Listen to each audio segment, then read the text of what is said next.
নমস্কাৰ, মই আৰু এটি ভিডিঅ'লৈ আপোনালোকক পুনৰবাৰ স্বাগতম জনাইছোঁ। সেইদিনাখন অকল মই ৰাতি বিয়া দিনাখনেই যি ভিডিঅ' কৰিলোঁ, দিনৰ বিয়া দিনাখন মোৰ একেবাৰে গা ভাল নাই। ৰাতি বিয়া দিনাখন গা ভাল নাছিলে যদিও মই যিহেতু বিয়া খাব গৈছোঁ, গতিকে অলপতো ফূৰ্তি কৰিব লাগিব বুলি আছিলোঁ তেনেকৈ। আৰু দিনৰ বিয়া দিনা মই অকণমানো ভিডিঅ' কৰিব নাপালোঁ। তাৰপিছত যিখিনি নিয়ম কৰিলে সেইখিনি মই আগৰ ভিডিঅ'টোত দিলোঁ। আৰু এতিয়া যোনখিনি আমাৰ গোটেই মাহঁতৰ 5জনী বাইক ভনীয়েক আৰু ঘৰৰ মাহীহঁতৰ ঘৰৰ ওচৰৰ গোটেই মানুহখিনি, আমাৰ ইয়াৰ পৰা যোৱা মানুহ, নাহকতীয়া আমাৰ মামাহঁতৰ ঘৰৰ পৰা অহা মানুহ, মামা মামী চবেই যিমানখিনি ফূৰ্তি কৰিছিলে সেইখিনি ভিডিঅ' মই আপলোড কৰিম।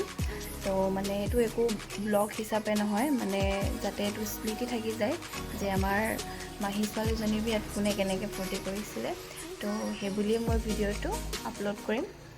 তো আপোনালোকে চাব বুলি আশা থাকিল, আৰু ভাল লাগিলে লাইক কমেণ্ট শ্বেয়াৰ এটা কৰি দিব।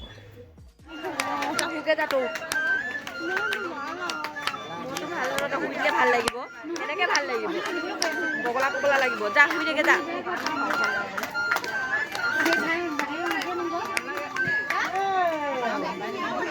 এনে তুমি নাচিব পাৰাচোন। কি হ'ল চাৰ্জ নাই নেকি? একো নহয়, চাৰ্জ নাই নেকি? চাৰ্জ নাই, ঘৰটাত চাৰ্জ পাবি। তাকে ইমান ঠাণ্ডা হৈ আছে। ইমান দেৰি নাচিলেই হ'ল।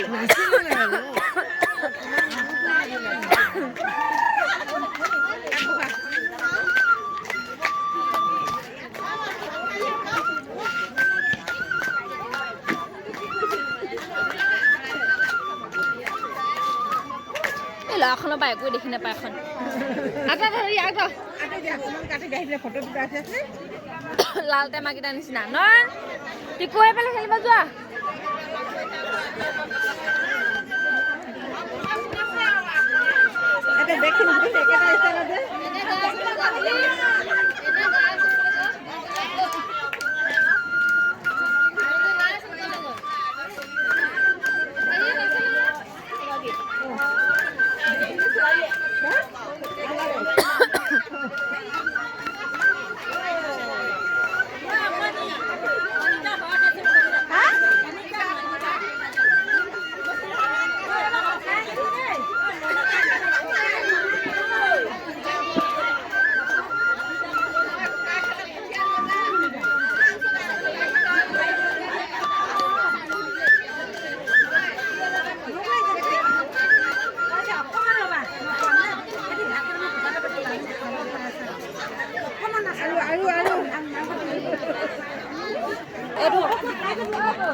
राधा के बुलाने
পেছা উঠিছে পেছা পেছা পেছা